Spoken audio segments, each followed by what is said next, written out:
সুপ্ৰভাত কৃষক বন্ধুসকল, ৰদালি কৃষি ফাৰ্মলৈ আপোনালোকক স্বাগতম জনাইছোঁ। যোৱাবোৰ ভিডিঅ'ত আপোনালোকক আমি কেনেধৰণে মাছৰ কৃত্ৰিম হেটচাৰীত আমি নাৰ্চাৰী ফিল্ডখন বনাই লৈছিলোঁ, আৰু এই নাৰ্চাৰী ফিল্ডখনত পোৱালি দিয়ালৈকে আপোনালোকক ভিডিঅ' দেখালোঁ। আজি আমি দেখাবলৈ গৈ আছোঁ, অৱশ্যে মই দানা দি আছোঁ। আজি মোৰ পোনাখিনি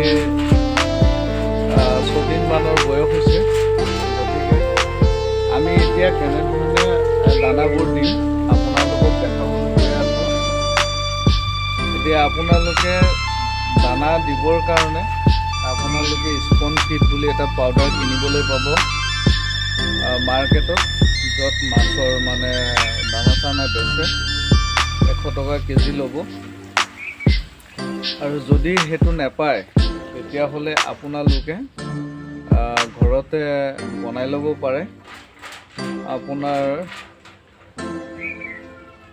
1 কেজিমান সৰিয়হ খলিৰ লগত 100 গ্ৰামমান আপোনালোকে থলুৱা শুকান মাছৰ পাউডাৰ, শুকান মাছটো নিজে শুকুৱাই লৈ এইটো পাউডাৰ বনাই তাৰ লগত মিক্সাৰ কৰি ল'ব লাগে। আমি এনেধৰণে বনাই লৈছোঁ। এইটো ইয়াতে মিক্সাৰত দি, যদি শুকান মাছো আপোনালোকে নাপায় তেতিয়াহ'লে আপোনালোকে 1 mm যিটো ফ্ল'টিং ফিড মাছৰ কাৰণে পাব, সেই 1 mm ফ্ল'টিং ফিডটো আপোনালোকে মিক্সাৰত দি পিঠা চালনীত চালি ল'ব পাৰে।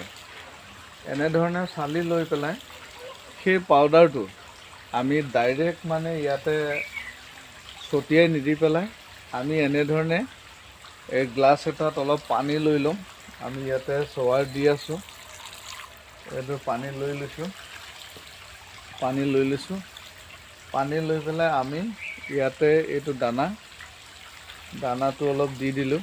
এনেধৰণে পানীত লৈ পেলাই এনেধৰণে দানাটো দি দিছোঁ। ইয়াতে দিয়াৰ পিছত এইটো আমি খুব ভালকৈ ঘুলি ল'ব লাগে।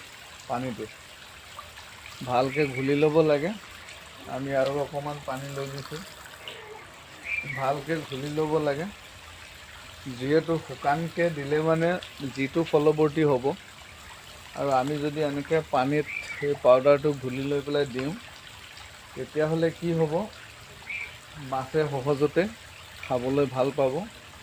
কাৰণ এই সময়ত তেওঁলোকে বিৰাট সৰু হৈ থাকে মাছৰ পোনাখন, গতিকে দানা দিয়াৰ এইটো এটা পদ্ধতি।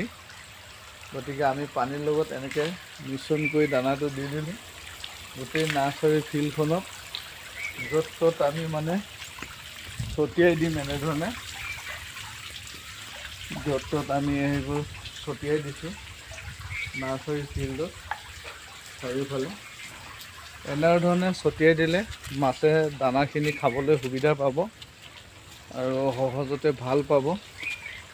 পানীৰ লগত দানাখিনি মিলি যাব। অন্যথা যদি আপোনালোকে পানীটো শুকানে যদি দানাটো দি দিয়ে তেতিয়াহ'লে দানাটো উপঙি থাকিব, আৰু উপঙি থাকিলে সৰু ক্ষুদ্ৰ মাছ সিহঁতে ওপৰলৈ আহি খাবলৈ অসুবিধা পাব। কিন্তু 15-20 দিনৰ পৰা সিহঁতে সম্পূৰ্ণৰূপে ওপৰলৈ উঠি খাব।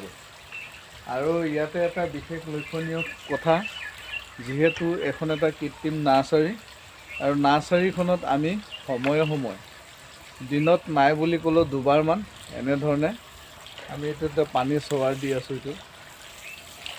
এইটো পানী চোৱাৰ দিছোঁ। ইয়াতে আপোনালোকে দেখিছে এনেধৰণে পানীৰ চোৱাৰটো দি থাকিব লাগিব, কৃত্ৰিম বৃষ্টিটো।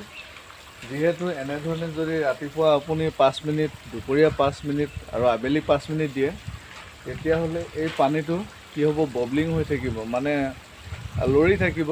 লৰি থাকি ইয়াতে অক্সিজেনৰ লেভেলটো কণ্ট্ৰল কৰি ৰাখিব। লগতে মাছখিনিহে ইয়াতে যথেষ্ট মাছখিনিও যথেষ্ট ভাল পাব। পানী সদায় নতুন পানী পাই থাকিব। গতিকে এনেধৰণে আপোনালোকে নাৰ্চাৰী প্ৰস্তুত কৰি খাদ্য আপোনালোকে প্ৰতিদিনেই দিব নালাগে। আপোনালোকে প্ৰত্যেক দিনা যদি আপোনালোকে গধূলি 3 চামুচ দানা এনেধৰণে এগিলাচ পানীত যদি মিলাই লৈ নাইবা এমগ পানীত মিলাই লৈ আপোনালোকে দি থাকিব, তেতিয়া পিছদিনা আকৌ গধূলি দিব। প্ৰত্যেক দিনাই গধূলি আপুনি এবাৰ দিলেই হৈ গ'ল। তাৰপৰা পিছদিনা আকৌ আপুনি গধূলি দিব। এনেধৰণে গৈ গৈ যেতিয়া মাছখিনি সম্পূৰ্ণৰূপে পানীত খেলিব, দেখি পোৱা যাব 15 দিনমান পাছত স্পষ্টভাৱে লৰ মাৰিব, পানীত খেলিব।